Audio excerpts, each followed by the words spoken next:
انتم يا سيدي اي نعاود ونكرر. سمحنا شيخنا الكريم. الخمر حلال بنص القرآن. كيفاش؟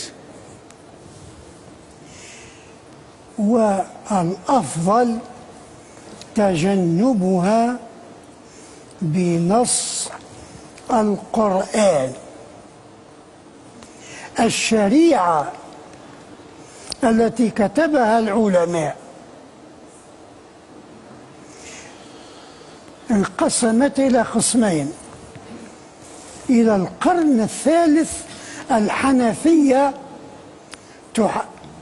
تحلل المسكر، وقاضي القيروان أيام زيادة الله الأول أبو محرز كان يشرب ويسكر ويحلل. قاضي القيروان حنفي.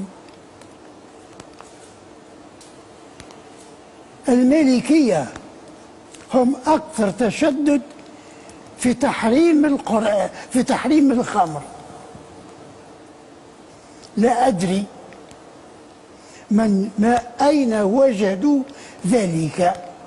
ذلك أنا أقول بكل ثبات وبكل خبرة، فالذي يجد في كتاب الله آية تقول حرمت عليكم الخمر فليأتي بها.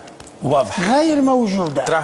يوجد حرمت عليكم الميتة والدم ولحم الخنزير وما أهل لغير الله. لو كان الله يريد أن يحرم الخمر لأضاف في هذه السلسلة الخمر. غير موجود.